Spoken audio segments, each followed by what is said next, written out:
जय श्री कृष्ण प्रिय आत्मन। श्रीमद् भगवद गीता का आध्यात्मिक महत्व अपार है। ये ग्रंथ आत्मज्ञान, धर्म, कर्म और भक्ति के गूढ़ रहस्यों को समझाने वाला मार्गदर्शक है। गीता जीवन के प्रति सही दृष्टिकोण प्रदान करती है, जिसमें आत्मा की अमरता, कर्मयोग और निष्काम कर्म की महत्ता का वर्णन है। भगवान श्री कृष्ण द्वारा अर्जुन को दिया गया उपदेश हर व्यक्ति के लिए जीवन के संघर्षों में मार्गदर्शक है। भगवद गीता का 12वां अध्याय भक्ति योग का है। इसमें भगवान श्री कृष्ण भक्ति मार्ग को सर्वोत्तम बताते हैं। वे अर्जुन को बताते हैं कि प्रेम और समर्पण से भक्ति करने वाला भक्त उन्हें प्रिय होता है। इस अध्याय में सगुण और निर्गुण भक्ति, भक्त के गुण तथा ईश्वर प्रेम का महत्व समझाया गया है। साथ ही वास्तविक भक्तों के लक्षणों को भी बताया गया है। तो आत्मन, आज हम लोग जानेंगे कि भक्ति के नियम और भक्तों के लक्षणों को जो इन श्लोकों में भगवान ने बताया है वह कितना विलक्षण है, और हम लोग आमतौर पर किसे भगवान का भक्त समझ लेते हैं और जो वास्तविक भक्त होते हैं उन्हें उपेक्षित कर देते हैं। इन लक्षणों से युक्त आपके अगल बगल में, घर में या कोई रिश्तेदारी में भी हो सकते हैं। इन लक्षणों में जीने वाला ही वास्तविक भक्त हैं, न कि कोई भीड़ इकट्ठा करने वाला, दाढ़ी बाल बढ़ाने वाला या कोई विशेष वस्त्र धारण करने वाला। आवश्यकता होने पर आप इस बात को एक बार फिर से समझ लें, जिससे आपको वास्तविक भक्तों को पहचानने में कोई गलती न हो। तो आइए जानते हैं कि भगवान श्री कृष्ण इस अध्याय में अर्जुन के माध्यम से जनमानस को क्या संदेश दे रहे हैं। 12वें अध्याय के श्लोक 1 में अर्जुन भगवान से पूछते हैं कि एवं सततयुक्ता ये भक्तास्त्वा पर्युपास्ते ये चाप्यक्षरम व्यक्तम तेषां के योगवित्तमाः। पूछते हैं, हे केशव, जो अनन्य प्रेमी भक्तजन निरंतर आपके भजन ध्यान में लगे रहकर आप सगुण रूप परमेश्वर की प्रेमा भक्ति करते हैं, और जो दूसरे भक्तजन जो केवल अविनाशी सच्चिदानंद निराकार ब्रह्म को ही अतिश्रेष्ठ भाव से भजते हैं, उन दोनों प्रकार के उपासकों में अति उत्तम योग्यता कौन है। अर्जुन पूछते हैं कि जो भक्त आपके सगुण रूप की प्रेमा भक्ति करता है वह उत्तम भक्त और योग्यवेता है, या जो आपके निर्गुण स्वरूप की पूजा करता है वह उत्तम भक्त है। तब भगवान श्लोक 2 में कहते हैं कि मया विश्व मनो ये मां नित्ययुक्ता उपास्ते श्रद्धया पर्योपेटिस्ते में युक्तत्मा मताः। कहते हैं कि मुझ में मन को एकाग्र करके निरंतर मेरे भजन ध्यान में लगे हुए जो भक्तजन अतिशय श्रेष्ठ श्रद्धा से युक्त होकर मुझ सगुण रूप परमेश्वर को भजते हैं, वे मुझको योगियों में अति उत्तम योगी मान्य हैं। फिर तीसरे और चौथे श्लोकों में कहते हैं कि ये त्वक्षर्म निर्देशम व्यक्तम पर्युपास्ते सर्वत्रग्मचिन्त्यम च कूटस्थम चलम ध्रुवम संयम्येन्द्रिय ग्राम सर्वत्र संबुधयः ते प्राप्नुवन्ति मामेव सर्वभूतहिते रताः। कहते हैं, परंतु जो पुरुष इंद्रियों के समुदाय को भली प्रकार वश में करके मन बुद्धि से परे सर्वव्यापी, अकथनीय स्वरूप और सदा एकरस रहने वाले नित्य, अचल, निराकार, अविनाशी सच्चिदानंद घन ब्रह्म को निरंतर एक ही भाव से ध्यान करते हुए भजते हैं, वे संपूर्ण भूतों के हित में रत और सब में समान भाव वाले योगी भी मुझको ही प्राप्त होते हैं। इस श्लोक में ज्ञान मार्ग का वर्णन है। कहते हैं कि जो भक्त निर्गुण ब्रह्म की आराधना करते हैं वह भी मुझे ही प्राप्त होते हैं, लेकिन यह मार्ग कठिन है क्योंकि इसमें मन और इंद्रियों पर पूर्ण नियंत्रण की आवश्यकता है। भगवान श्री कृष्ण अर्जुन को बताते हैं कि सगुण भक्ति मार्ग सरल और शीघ्र फल देने वाला है। फिर 5वें श्लोक में कहते हैं कि क्लेशोधिकतरस्ते शम व्यक्तासक्त चित्तसाम अव्यक्ता ही गतिर्दुख देहवद्भिर्वाप्यते। उन सच्चिदानंद घन निराकार ब्रह्म में आसक्त चित्त वाले पुरुषों के साधन में परिश्रम विशेष है, क्योंकि देहाभिमानियों द्वारा अव्यक्त विषयक गति दुखपूर्वक प्राप्त की जाती है। निराकार साधना में शरीर से आसन प्राणायाम के द्वारा मन, बुद्धि और इंद्रियों को शुद्ध करना होता है, जो कठिन है। लेकिन साकार साधना में केवल भावपूर्वक भगवान को भजना होता है, जो सरल और आसान है। फिर 6ठे श्लोक में कहते हैं कि ये तू सर्वाणि कर्माणि मयि सन्न्यस्य मत्प्राह अनन्येनैव योगेन मां ध्यायन्त उपास्ते। कहते हैं, परंतु जो मेरे परायण रहने वाले भक्तजन संपूर्ण कर्मों को मुझ में अर्पण करके मुझ सगुण रूप परमेश्वर को ही अनन्य भक्ति योग से निरंतर चिंतन करते हुए भजते हैं, उन्हें मैं बहुत जल्दी मिल जाता हूँ।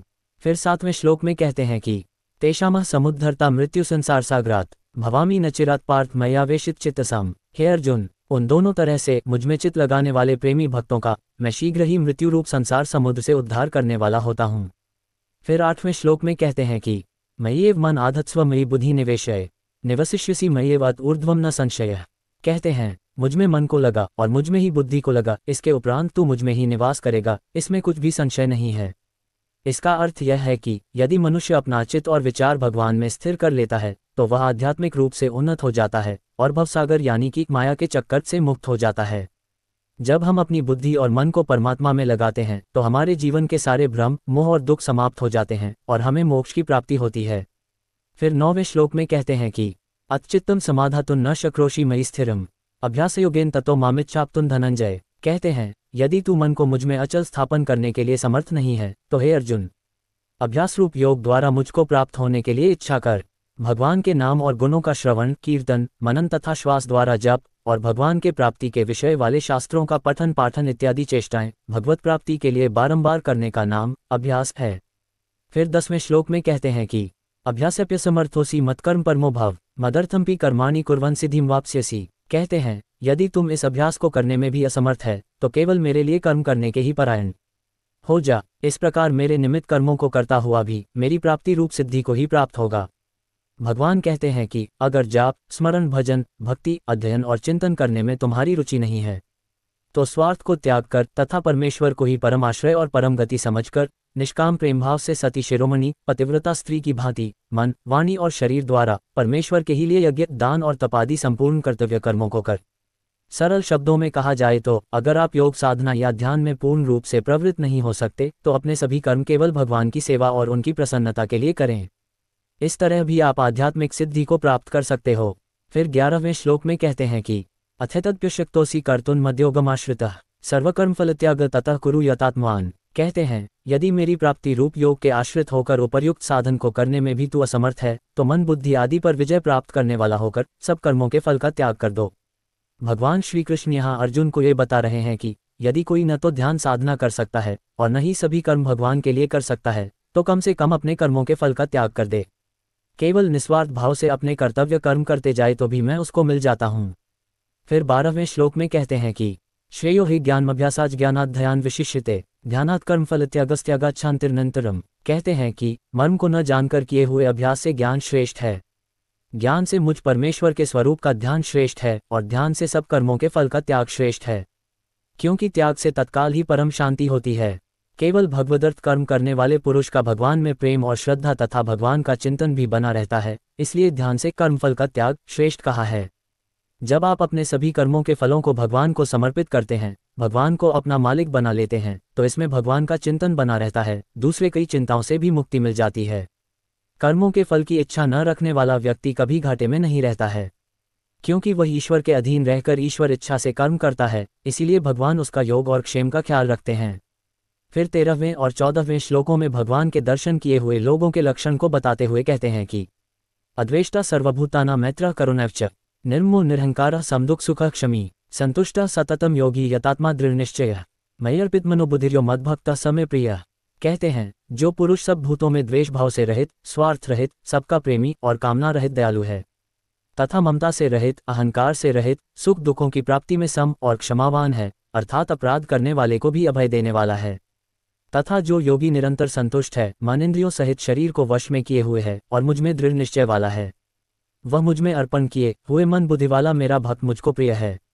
ईश्वर का प्रिय भक्त वही होता है जो सबसे प्रेम करता है, किसी से द्वेष नहीं करता, अहंकार रहित और दयालु होता है, उसमें विश्व बंधुत्व की भावना होती है, वसुधैव कुटुंबकम पर विश्वास रखता है, सुख दुख में समान रहने वाला क्षमाशील और संतोषी व्यक्ति ही सच्चा भक्त है।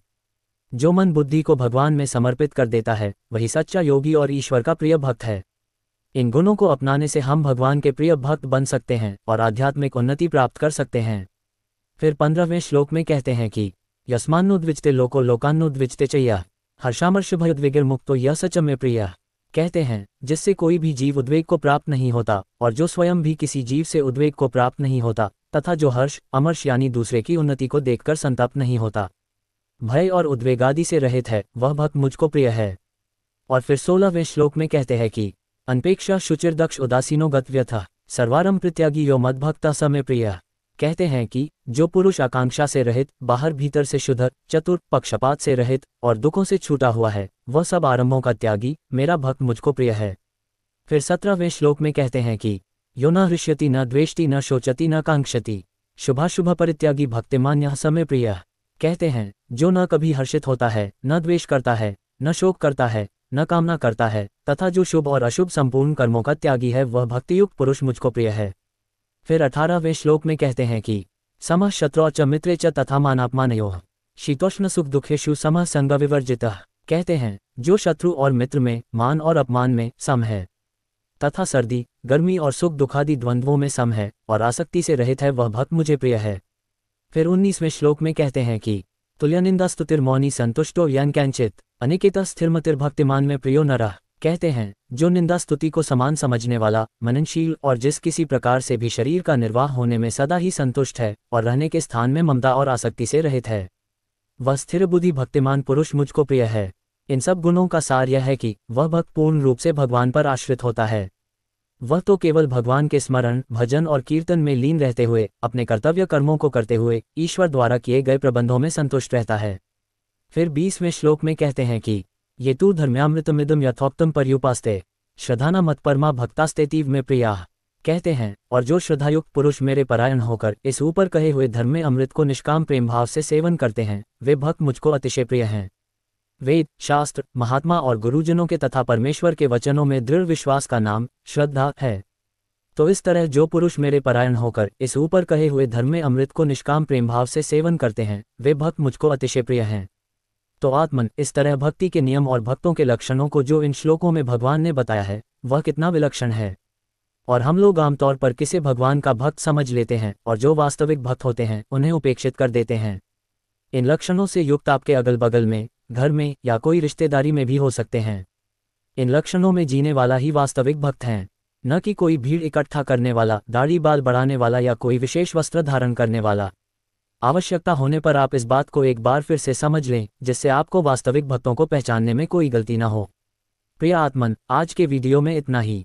अगली वीडियो में हम लोग श्रीमद् भगवद गीता के 13वें अध्याय के श्लोकों में भगवान क्या कहते हैं यह समझेंगे। प्रिय आत्मन, अगर आपको आत्मा, परमात्मा या आत्मा साक्षात्कार के संबंध में कोई जिज्ञासा या विचार हो तो कमेंट कर जरूर बताएं। वीडियो को अपना प्यार और सहयोग दिखाते हुए लाइक और शेयर कीजिएगा, जिससे यह अनमोल गीता का ज्ञान ज़्यादा से ज़्यादा लोगों तक पहुँचे। और इसी तरह के और वीडियोस देखने के लिए चैनल को सब्सक्राइब भी जरूर कर लीजिएगा। धन्यवाद। हरि ओम तत्सत।